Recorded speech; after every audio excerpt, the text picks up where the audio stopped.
Anybody who's on the spiritual journey is always wondering, well, how do I get over my faults and so on?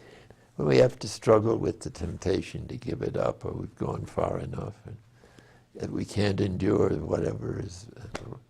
And then there's a big opening, and you move into a new level of consciousness and work with that for a while until you hit another plateau. But at each major change, there's this, seems to be this psychological experience of a downer, and then liberation, and then the enjoyment, or resurrection, you might say, into a new level of consciousness, and the process then is repeated.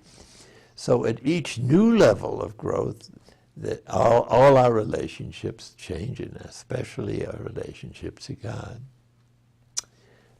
And so the movement is towards unity consciousness and experiencing the divine as our ultimate self, in which case the false self has a happy death in God, and whatever happens then remains to be seen.